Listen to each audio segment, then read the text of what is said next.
Au nom du Père et du Fils et du Saint-Esprit. Amen. Mon Seigneur et mon Dieu, je crois fermement que tu es ici, que tu me vois, que tu m'entends. Je t'adore avec profonde révérence. Je te demande le pardon de mes péchés et la grâce de faire avec profit ces 10 minutes de conversation avec toi. Aujourd'hui, nous lisons un passage de l'évangile de Saint Matthieu qui nous raconte un double miracle que Jésus réalise.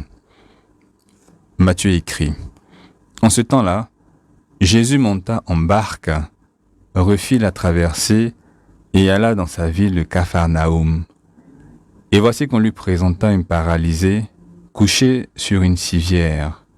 Voyant leur foi, Jésus dit au paralysé: Confiance, mon enfant, tes péchés sont pardonnés. Eh bien, d'autres passages de l'Évangile complètent cette scène et nous disent que y a 4 porteurs qui ont mené une véritable action extraordinaire d'enlever des tuiles de l'endroit où se trouvait Jésus pour faire descendre leur malade et sa civière devant Jésus lui-même. Des personnes qui tenaient à la guérison de leurs amis ou de leurs parents. Et donc voici que la civière se retrouve devant Jésus. Et ces personnes ont dû être étonnées par la première parole que Jésus prononce. Confiance, mon enfant, tes péchés sont pardonnés. Je suppose que ceux qui portaient le malade ont dû se dire mais non, ce dont il a besoin, c'est de guérir de sa paralysie. J'imagine l'étonnement du malade lui-même qui se retrouve devant Jésus. Et peut-être que s'il avait l'occasion, aurait dit: Jésus, ce n'est pas ce dont j'ai besoin. Et Jésus, ce qui empoisonne ma vie, c'est pas le péché, c'est cette paralysie. Hein. C'est cette paralysie qui m'empêche de travailler, de voyager, de rendre visite à des amis.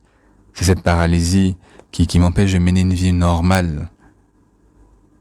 J'imagine l'étonnement peut-être des disciples eux-mêmes qui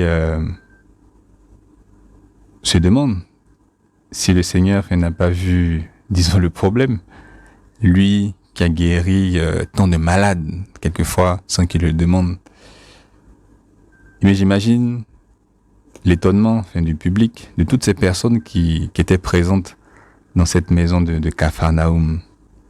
Eh bien, à toutes ces personnes-là, il arrive peut-être ce qui m'arrive aussi parfois, ce qui peut-être aussi t'arrive parfois, le fait que je ne crois pas vraiment, Seigneur, que ce qui empoisonne ma vie, c'est le péché.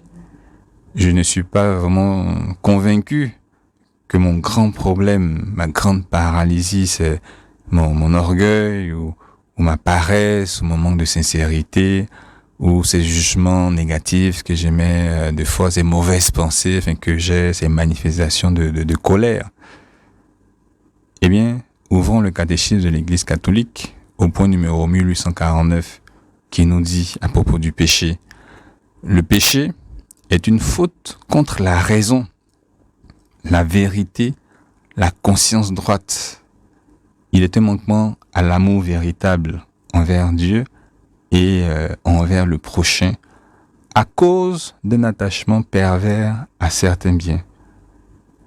Il blesse la nature de l'homme et porte atteinte à la solidarité humaine. Voilà le péché. Quelque chose qui s'oppose à ma raison.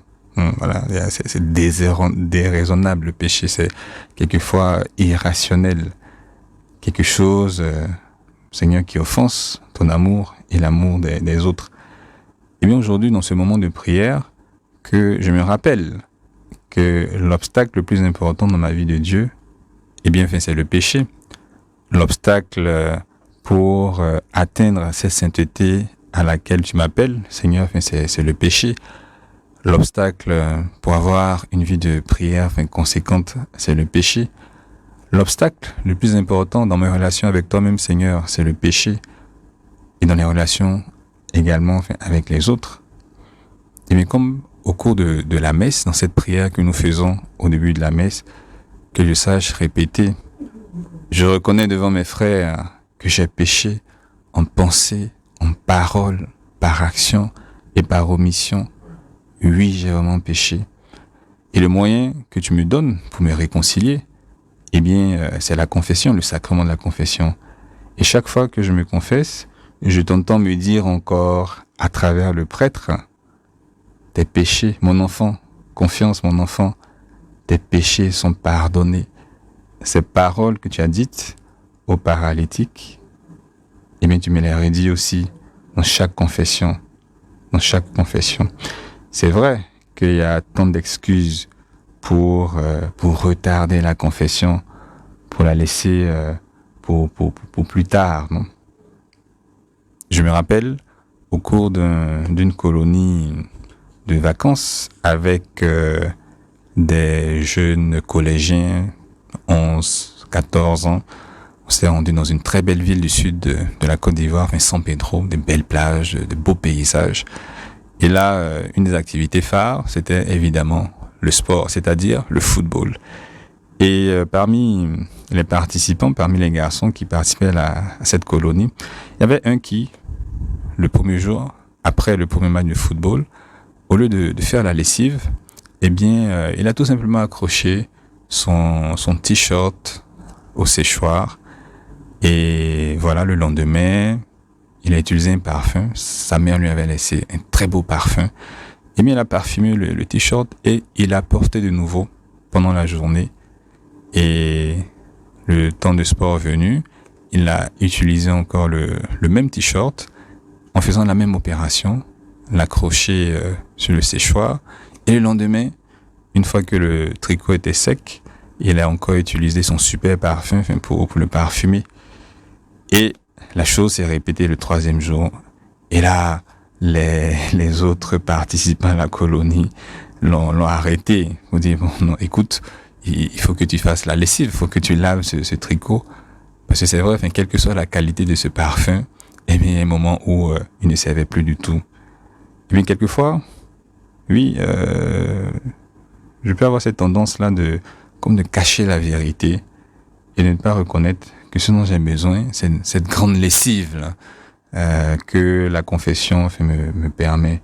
C'est vrai que le parfum aussi est utile. Le parfum, ça peut être ces actes de contrition que je fais chaque jour lorsque je me rends compte que j'ai manqué d'amour de Dieu, que j'ai pas été gentil, que j'ai peut-être menti, etc. Un acte de contrition. Mais pour des choses plus graves, eh bien, il faut tremper cet habit là, dans le sacrement de la miséricorde. Cette miséricorde de Dieu d'où on ne sort jamais condamné, mais on sort toujours pardonné. Saint José Maria, fondateur de l'Opus écrit dans le point 309 de Chemin. Vois comme elle est tendre et miséricordieuse, la justice de Dieu. La justice humaine punit celui qui avoue sa faute. La justice divine, elle, pardonne. Béni soit le sacrement de la pénitence. Voilà. Béni soit le sacrement de la pénitence, ce sacrement du pardon. La suite de l'évangile nous propose une autre objection contre la confession. Et voici que certains parmi les scribes se disaient, celui-là blasphème. Mais Jésus, connaissant leurs paroles, demanda, pourquoi avez-vous des pensées mauvaises? En effet, qu'est-ce qui est le plus facile? Dire, tes péchés sont pardonnés, ou bien dire, lève-toi et marche? Eh bien, pour que vous sachiez que le Fils de l'homme a le pouvoir sur la terre de pardonner les péchés, Jésus s'adressa alors au paralysé, lève-toi, prends ta civière et rentre dans ta maison. Il se leva et rentra dans sa maison. Voyant cela, les foules furent saisies de crainte et rendirent gloire à Dieu qui a donné un tel pouvoir aux hommes. Voilà, l'objection du manque de foi en la puissance du sacrement. Et quelquefois je me dis, comment demander pardon à un homme comme moi, à un pécheur comme moi? Eh bien, le prêtre dans la confession est un homme, certes, mais un homme qui est un instrument de la miséricorde de Dieu. Et bien, comme cette foule émerveillée, oui, je peux dire, je dois rendre gloire à Dieu qui a donné un tel pouvoir aux hommes. Oui, ce pouvoir de pardonner vient aux hommes. Et Seigneur, fait merci d'avoir donné à des hommes ce pouvoir, afin pour nous rendre ta miséricorde accessible chaque jour et chaque fois que ça sera nécessaire. Eh bien, rendons grâce au Seigneur pour le sacrement de la miséricorde. Efforçons-nous, c'est une résolution, que je m'efforce de recevoir régulièrement ce sacrement en surmontant peut-être la paresse, en surmontant le manque de foi, pour que Jésus me pardonne. Sainte Marie, toi qui es le refuge des pécheurs, donne-moi cette foi, donne-moi ce courage, donne-moi cet amour pour demander pardon à Jésus chaque fois que c'est nécessaire. Je te remercie, mon Dieu, des bonnes résolutions, des actes d'amour et des inspirations que tu m'as communiquées dans cette méditation. Je te demande de m'aider à les mettre en pratique. Ma Mère Immaculée, Saint Joseph, mon Père et Seigneur, mon ange gardien, intercédez pour moi.